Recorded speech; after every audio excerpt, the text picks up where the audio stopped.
Hey, welcome! If you've ever felt like investing in the stock market is basically just a casino with fancier charts, then this is for you. Today, we're going to tune out all that daily noise and build a really powerful long-term framework, one that's designed for consistent wins, not constant stress. It really all starts with this one kind of painful question, right? Why do so many investors, and hey, maybe this includes you, feel like they are always one step behind? It's just a super frustrating feeling. But the answer isn't that you're unlucky. It's that you've been playing the wrong game all along. So how do we actually start winning? Well, we're going to follow this simple roadmap. First, we'll learn to invest with the economic cycle instead of fighting it. Then we'll use the 4 seasons as our map. We'll hunt for these super stocks, we'll figure out our own investing philosophy, and we'll see it all work with a real company. And finally, we'll wrap it all up in one golden rule you'll never forget. Let's start with the biggest mindset shift.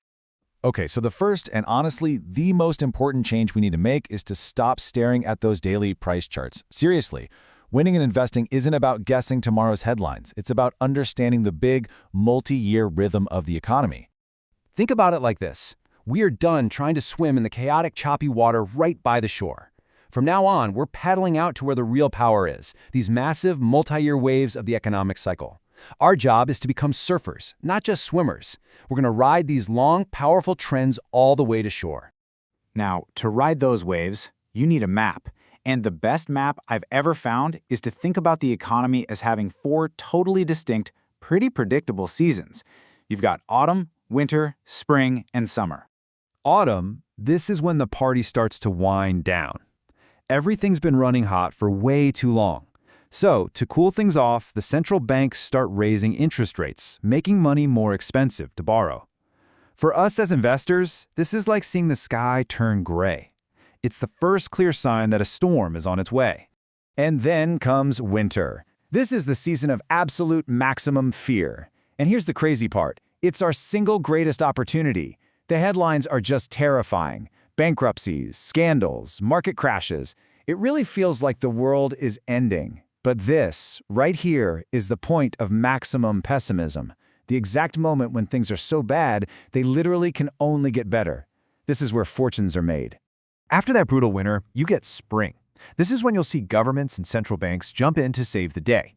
Interest rates start to fall, money starts flowing again with stimulus checks and big public projects. This is the rich soil where the next bull market starts to grow. And finally, we hit summer. Summer. Everyone feels like a genius investor. The news is amazing, the real estate market is on fire, and even your barber is giving you stock tips. That feeling of euphoria, that is the loudest signal you'll ever get that the cycle is peaking, and it's time to get ready for autumn all over again. Okay, so we get the seasons now, right? That's our big picture view. But how do we actually pick the winning stocks inside of a season? We've got to go from that huge macro view down to a specific company. And the secret? Well, it isn't in some complicated spreadsheet. It's all about finding one simple, hidden catalyst. This right here is the heart of our stock picking strategy. We're on the hunt for a company's keyword. Think of it as a single game-changing event. Maybe a new factory opens, a huge debt finally gets paid off, or a big merger happens that is going to fundamentally transform that company's earnings over the next 3 to 5 years. Now, this keyword isn't magic. It's just simple cause and effect. Look, a company builds a new factory, so its assets go up. That new factory means it can make more stuff, so its capacity increases. More capacity leads to more sales and more profit. And what happens when profits go up? The stock price follows. Our job, our real advantage, is to spot this chain of events way back at step 1, long before everyone else piles in and drives the price up at step 4. But hold on, before we even look at a single stock, we have to ask ourselves a really basic question. What are we actually trying to do with our money? Because how we invest depends entirely on why we're invested. And really, it just boils down to 2 main paths. Are you trying to build wealth for the future, aiming for those big capital gains by finding stocks that can double or even triple? Or are you looking for reliable income right now, a steady cash flow from dividends that pays you better than a savings account? There's no wrong answer here, but you can't really chase both at the same time. You gotta pick a lane. So if you chose capital gains, you've got 3 main hunting grounds. You can look for those companies hitting an inflection point, that's the keyword we just talked about, or you can invest in a whole sector that has unstoppable growth, like tech. Or you can be a bargain hunter and find solid companies that are just temporarily cheap for some reason. Now, if you're a cash flow investor, your job is way more straightforward. You just find solid, reliable companies that have a long history of paying out dividends. You do a quick calculation to find the yield, and then you just ask yourself, is this percentage a lot better than what my bank is offering me? If the answer is yes, that's a pretty strong signal to buy. All right, theory's great and all, but let's make this stuff real. We're going to take our entire framework, the seasons, the keywords, our philosophy, and apply it to a real-world stock, Saco Bank, or STB. So what's STB's keyword? Well, for years, this bank was dragged down by a huge pile of old, bad debt. It was like having a giant anchor tied to its ankle. Every single year, a big chunk of its profit had to be used to chip away at this debt instead of going to shareholders. But as you can see on this timeline, that anchor is now gone. As of early 2024, that debt is cleared, creating a massive inflection point for all of its future profits.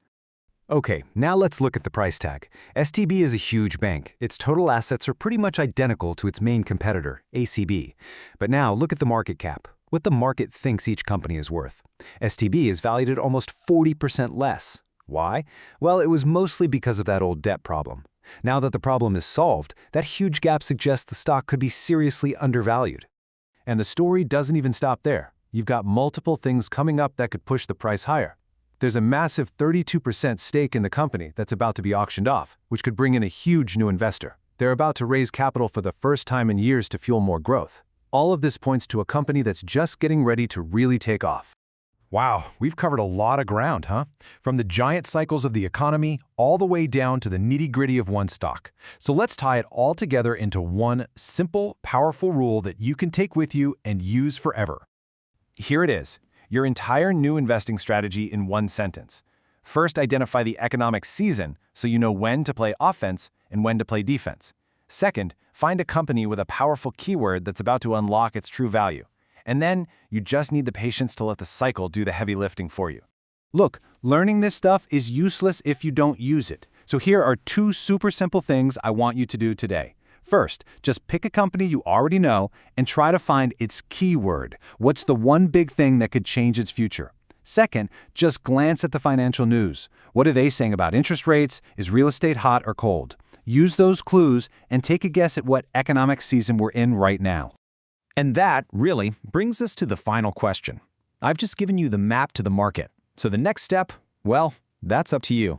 Take a look at the world around you, apply what you've just learned, and decide for yourself, what season do you think we're in right now? Answering that question is where your new journey begins. Thanks for tuning in.